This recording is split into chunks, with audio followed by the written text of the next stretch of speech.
Hey, everybody, this is Mr. Excitement, Mike Howerton, here at Area 51 Alien Factory. We are back recording another video. We are just keeping it rolling tonight, Trace, as we roll through these videos on a Sunday night, recording them for you guys, getting them ready to release and roll them out throughout the week, this coming week. And speaking of this coming week, we are headed to COTA, a road course. I think that stands for Circuit of the Americas. And yeah, so as before we get into this video, just want to say that down in the description below, there's a couple of affiliate links. You can check those out after you get done watching the video. Also, if you have not subscribed yet here at the Alien Factory, just appreciate if you go down, hit that subscribe button. That's much appreciated. And there is also a bell icon there where you can get notified anytime we go live or we upload more great on-demand content just like this video right here. And so we wrapped up last week in Atlanta there in the last video, but we are headed to COTA this week. It's a road course, and to be honest, they're not very popular in the C Open, B Open, or A Open circuit. We are oval racers, but hey, we go to them from time to time. And I know that traditionally as a team, we haven't really put a lot of effort into building a base for the road courses. We typically just grab a paid setup and just race one or two to get some championship points, and we're done for the week. But some of you guys want to build for it, want to try it out, and really honestly we probably should too.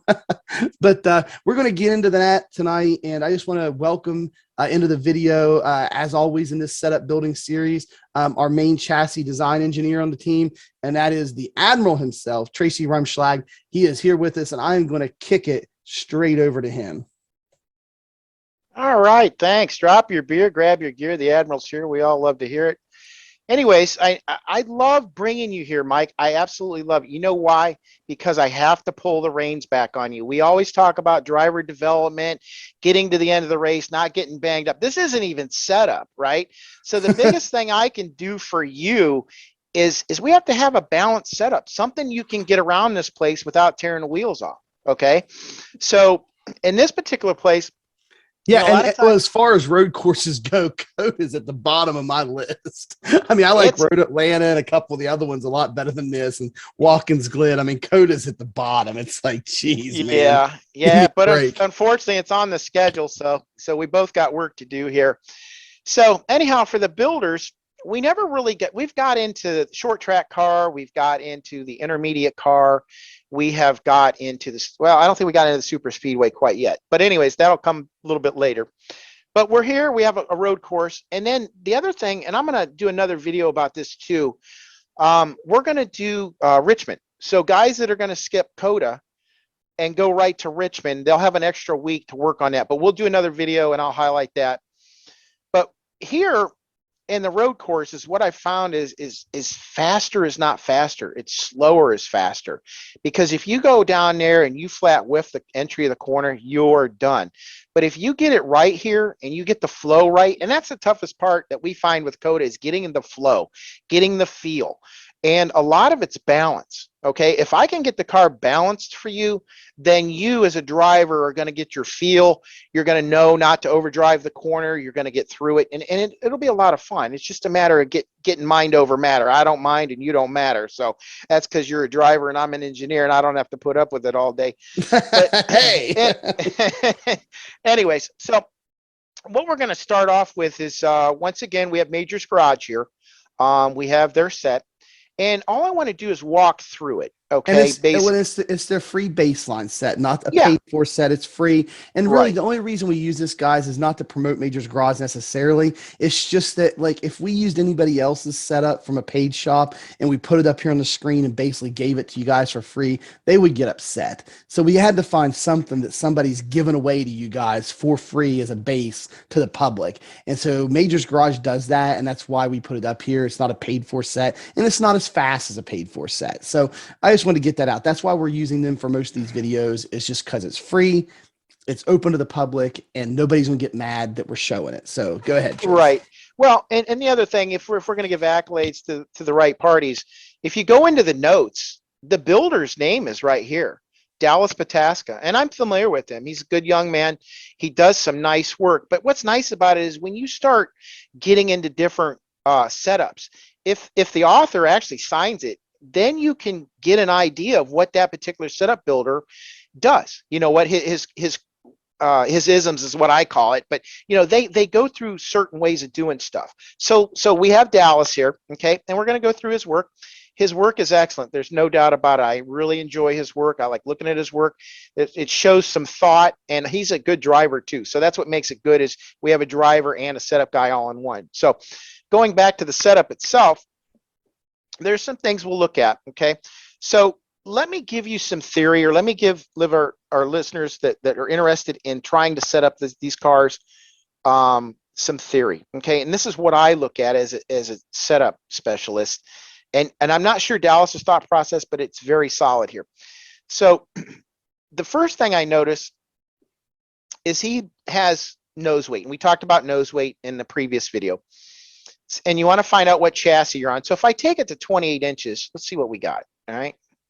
Now we know an intermediate chassis was 50.8%, right? So this one is 50.5. So we're not sure where it's at, but I would say it's along the line of short track, because short track's like 50.3, 50.4, 5, somewhere in there. It just depends. It's like flavor of the day, but this one's flavor of the week. So at 28, it's 50.5. So that gives me an idea where we're at. The other one, and I like this because, and I'm going to tell you why. We haven't got into this yet, but these corner weights that are posted in the garage, most people ignore them. But actually, in the real world and somewhat in the iRacing world, and I'll tell you more in here in a second, these wheel weights are important, okay? Because that's the balance of the car, each corner being balanced, or hopefully.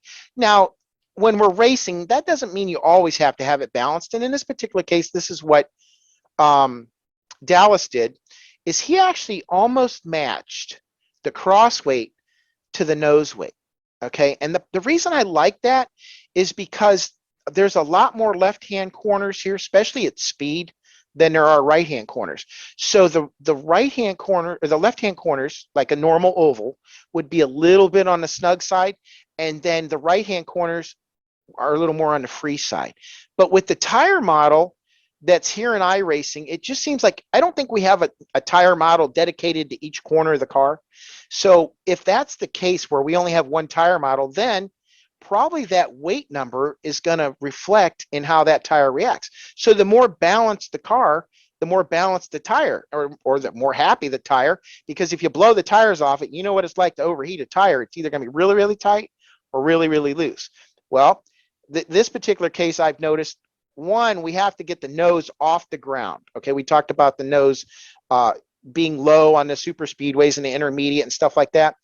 You want to try to keep that here, but because we use the brakes and we use the brakes hard, we got to get it up. We got to get it off the track. We got to, because if we don't, and we slam that splitter, you will never make a corner here, and you'll have the tires overheated in 2 laps. So that's the key, is getting that nose off the track. Once again, I stress Motec. I hope people are trying to get into Motec. We can expand on that a little bit later on, but we're not quite there yet.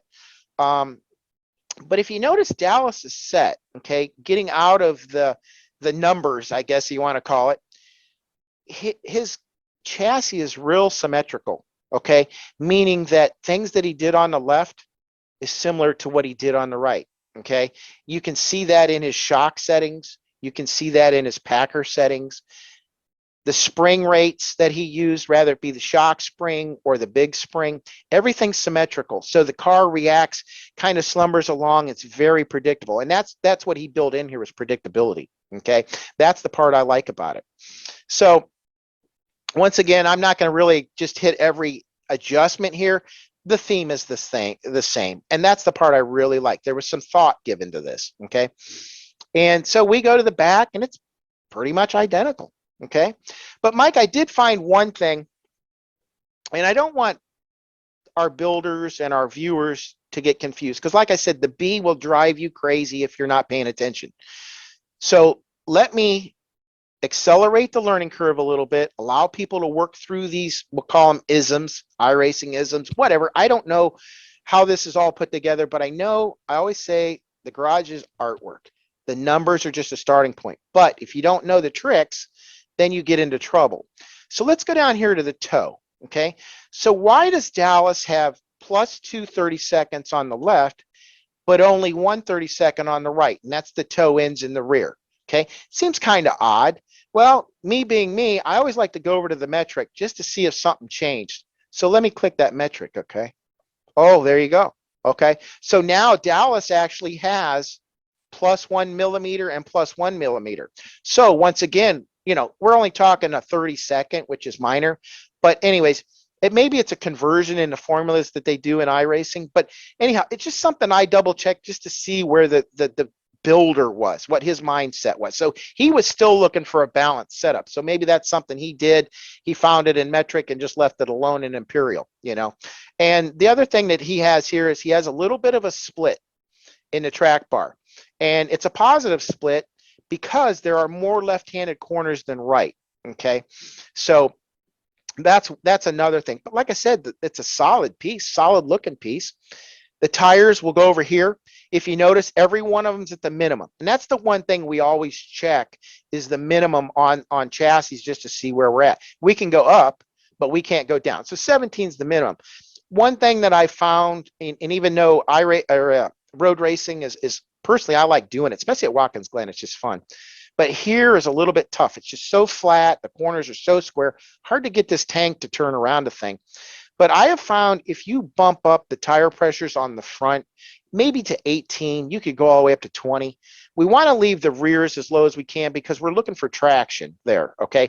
But the steering tires, sometimes it's just a little too soft at 17, and those tires, waiting on them hot pressures to come up, sometimes they just don't grab, and you can't get the heat in them. So really, the chassis doesn't want to turn, and a lot of guys will put more steering rate in it, and then you go snap oversteer, and then it's just miserable for the rest of the day. You're just sliding all over the place. So when you're building, if you use a little more pressure up front, that might settle it down, make the nose drive a little nicer for you. That's just food for thought. But anyways, the overall, like I said, a nice little package. A lot of this road racing stuff, I would say this particular one is going to be 90% driver, 10% setup.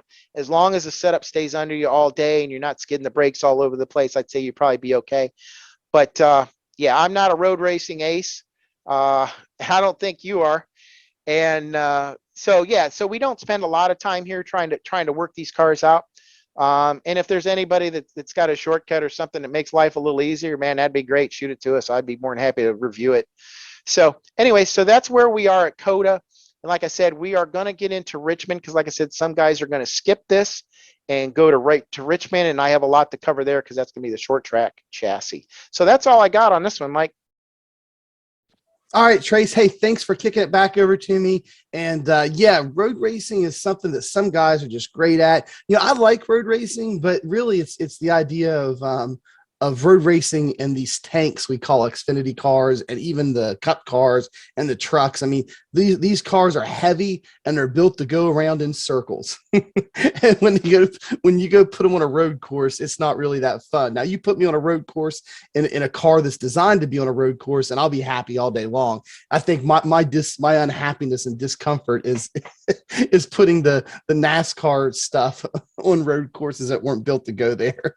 So anyway, yeah, but if some of you guys are really wanting to tackle it, I think this video is a good overview and a starting point as Tracy really outlined the focus of symmetry when building these road course sets and how he went through the set and showed you pretty much the symmetry from the right and left side, from top to bottom on a decent road course set. So I hope you guys got something and got that out of the video. Appreciate you tuning in here for this video. If you have not done so yet, please hit that subscribe button here right below the video. And also there's a bell icon there so you can get notified when we put new content up, whether it be live streams or more of these on-demand videos like we're doing right now. Also, 2 affiliate links are down below in the description. If you want to get those, we're not endorsing anyone or saying that one setup service or shop is better than the other, but the guys over at Majors Garage reached out and say, hey man, we'll throw you an affiliate link. You can put it in the description of videos. Anybody that clicks on them and goes to the website there and makes a purchase, we will get a small commission for that. And I'm just trying to be upfront and honest with you guys to let you know we are getting a small commission for that. Not endorsing. And then Jeff McConey from McConey Setup Shop watched some of our videos and said, "Hey, Mike, I really like your videos, really like your content, and I'd like to help out your channel and help out your viewers a bit." And he gave us the promo code Area 51, all together, no spaces. You enter that at checkout at McConey Setup Shop, and that gets you, our viewers, a slight 10% discount on any non-subscription purchase there, any single setup purchase at McConey Setup Shop. That does not benefit me or Tracy or anybody else here at Area 51 one bit. It just only benefits you, our viewers. So appreciate Jeff. If you guys see him anywhere, give him on the track, give him a thank you for giving us that promo code for you guys to get your 10% off there at his setup shop. And so if anybody else owns and operates a setup shop and y'all would like for us to mention you in the closing of our videos,